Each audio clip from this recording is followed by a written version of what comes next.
Hello friends, જય શ્રી કૃષ્ણ। કેમ છો બધા? મજામાં? આશા રાખું છું કે તમે બધા મજામાં જ હશો। તો સ્વાગત છે તમારું મારા પહેલા વ્લોગમાં। હા, તો આ મારો પહેલો વ્લોગ છે। તો આજે અત્યારે હમણાં હું ફ્રી થઈ। જો કેટલા વાગ્યા છે 12:30। જો દેખાય છે? હા, 12:30 થયા છે। તો હમણાં ફ્રી થઈ તો મને એમ થયું કે ચાલ ને આજ તો હું વ્લોગ બનાવું। મને આવડે છે કે નહીં બનાવતા, તો હું કોશિશ તો કરું, કેમ કે ગમે એની શરૂઆત કરવી હોય તો તમારે કોશિશ તો કરવી જ પડે। એટલે મેં ટ્રાય કરી છે આજે વ્લોગ બનાવવાની। તો હવે જોઉં છું તમને પસંદ આવે છે કે નહીં।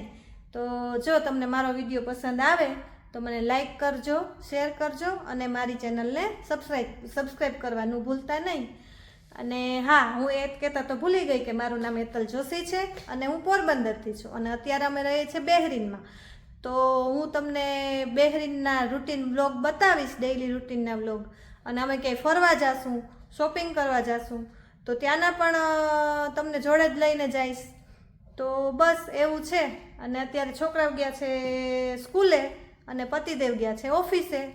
તો છોકરાઓ તો હમણાં 2-2:30 વાગતા આવી જશે, પણ પતિદેવ થોડા લેટ આવશે। તો બસ જો છોકરાઓ આવશે પછી અમે જમશું। આમ તો હું તો વહેલી જમી લઉં અને છોકરાઓ થોડાક 2-2:30 વાગી જાય એટલે પછી આવે ત્યારે આવીને જમે। અને જો હું તમને બતાવું કે આજે મેં જમવામાં શું બનાવ્યું છે એમ। તો જમવામાં આજે મારે બનાવવાનું છે મગની દાળના ઢોસા અને છોકરાઓ માટે બનાવવાનું છે આલુ પરોઠા।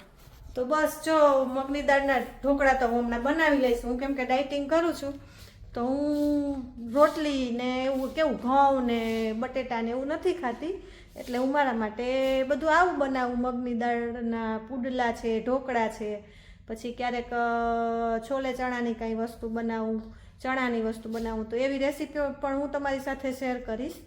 અને બીજું તો શું છે, જો કામ બધું થઈ ગયું છે, કપડાં સૂકવાઈ ગયા છે, ઘર સાફ થઈ ગયું છે, તમે જોઈ શકો છો। ઘર ક્લીન કરી લીધું છે મેં, કચરા પોતાનું થઈ ગયું છે। અને હા, આ મારી સાથીદાર છે જે મારી જોડે હોય આખો દિવસ। હું યોગા કરું કે કચરા પોતાને એવું કામ કરતી હોય તો એ બેઠી બેઠી જોવે, તો એ મારો સાથીદાર, બીજું તો શું કહેવું। અને આપણે અહીંયા ઇન્ડિયા જેવું તો હોય નહીં કાંઈ કે હાલો બાજુમાં કોઈ હોય તો આપણે વાત કરવા જાય। બાજુમાં રહેતા તો હોય પણ અહીંયા કોઈ બહાર ના નીકળે એટલે આપણે કંઈ વાત કરવા જઈ ના શકીએ કોઈ જોડે, એટલે એવું છે। અને અત્યારે તો ઇન્ડિયામાં બહુ ગરમી પડે છે। હમણાં વાત થતી હતી ઘરે તો એવું કહેતા હતા કે આ વર્ષે તો બહુ ગરમી છે એમ ઇન્ડિયામાં। તો બસ જો તમે બધા ધ્યાન રાખજો। અને અમારે હજી આમ સ્ટાર્ટ થઈ ગઈ છે થોડી થોડી, પણ કેવું સાંજે 5-6 વાગે એટલે આમ ઠંડો પવન નીકળે એટલે એટલી બધી હજી ગરમી લાગતી નથી। અમારે અહીંયા જુલાઈ ઓગસ્ટમાં વધારે હોય। આમ તો જૂનથી ચાલુ થઈ જાય, અડધો જૂન જાય એટલે ચાલુ થઈ જાય, પણ જુલાઈ ઓગસ્ટમાં વધારે હોય। અને હા, અત્યારે ઇન્ડિયામાં તો વેકેશન હશે તો તમે બધા એન્જોય કરતા હશે વેકેશન, અને અમારે પણ છે જુલાઈ ઓગસ્ટમાં। તો એવું છે। અને હા, આપણે કાંઈ સોફેસ્ટિકેટેડ વ્લોગર તો નથી કે આપણને એટલું બધું કાંઈ આમ બોલતા આવડે। તો મેં મારી દેશી સ્ટાઇલમાં વ્લોગ બનાવ્યો છે, તો તમે બસ જોજો। અને જો તમને વિડીયો ગમે તો વિડીયોને લાઈક કરજો, શેર કરજો અને સબસ્ક્રાઈબ કરવાનું ભૂલતા નહીં। અને બસ જો બીજા મેં શોર્ટ્સ પણ 3-4 અપલોડ કરેલા છે તો એ પણ જોજો અને એન્જોય કરજો। બીજું તો શું કહું, બીજું તો મને હવે કાંઈ યાદ આવતું નથી।